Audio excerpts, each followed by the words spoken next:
Hello, my name is Everett Gravel, My name is Jackson Dasher. and this will be a podcast over the short stories A Very Old Man with Enormous Wings and The Ones Who Walk Away from Omelas.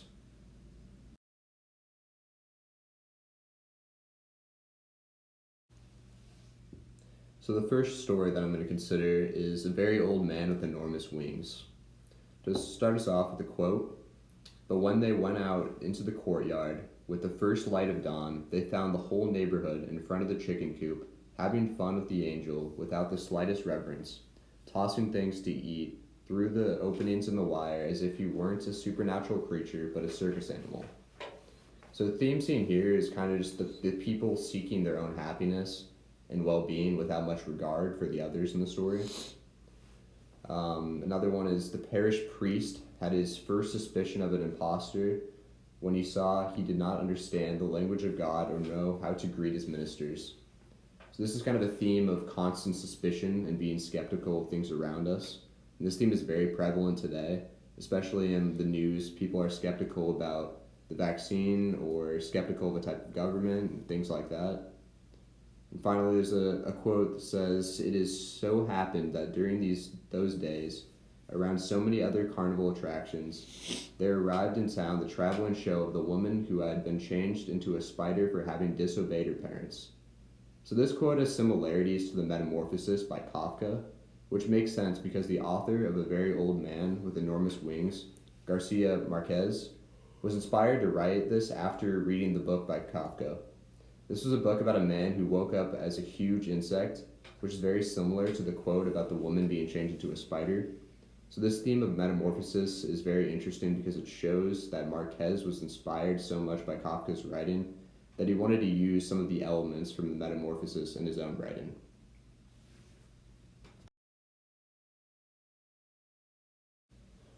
All right, so the next book we're going to acknowledge is The Ones Who Walk Away from Omelas. So the first quote I want to look at is, "Some of them understand why, and some do not, but they all understand that their happiness, the beauty of their city, the tenderness of their friendships, the health of their children, the wisdom of their scholars, the skill of their makers, even the abundance of their harvest, and the kindly weathers of their skies, depend wholly on this child's abominable misery." So the theme I kind of see here is this idea of an individual versus society outlook, and that these people are willing to let a single person suffer for the society to prosper as a whole. So the next quote it goes, "It is possible that it does not exist, but they seem to know where they are going, the ones who walk away from Emilias." So this kind of just talks about the people at the end of the story who walk out of the city. And I think these people are a symbol for those who are against societal norms and against the injustices. Kind of like how we see today, like those movement groups for Black Lives Matter. But also for the book, it raises a question: is walking away the best solution to this injustice? And personally, I don't think it is. It doesn't solve what's going on in the city. The next quote I have is, "Omelia sounds in my words like a city in a fairy tale, long ago and far away, and once upon a time. Perhaps it would be best if you imagine it as your own fancy bids." And I think this quote just kind of shows that the narrator wants you to imagine this utopia as this real place, and if it and compare it to your real society, and if these injustices are prevalent in society, and I think it does a good job of showing that we in society sometimes see this individual versus society outlook.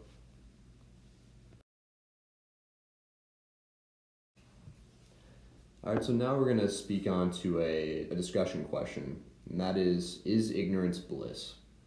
And in my opinion, there's really no question that ignorance is in fact bliss. If the people of Omelas never knew of the child's existence, then they would proceed on with their lives without having to think about the sadness that the child they didn't know existed. They would have lived out their lives in a normal fashion without like having to dwell on the child's sadness in their own like utopia-esque city. So nothing has been done to save the child while they know about this situation. So there's no reason to say that there would be a difference if the child's outcome were different than that. Yeah, I agree with that the ignorance is bliss here. But like the only thing that I just don't think that the people would be better off if they didn't know, because at that point, even when they know, they just don't seem to, the suffering of this child doesn't seem to impact their lives at all. So I don't think that it would be better if they didn't know. And also to answer the second part of the question, if is there a form of inner numbing that happens when people enjoy their lives without thinking about why they enjoy their lives? I kind of just answered that. And I think that people who enjoy their lives know what makes them happy. So I agree that if you're happy with the reason, life is good as it should be. But then also, if you have no reason, and you're still happy, life is still good. But there's just a lack of meaning to it sometimes.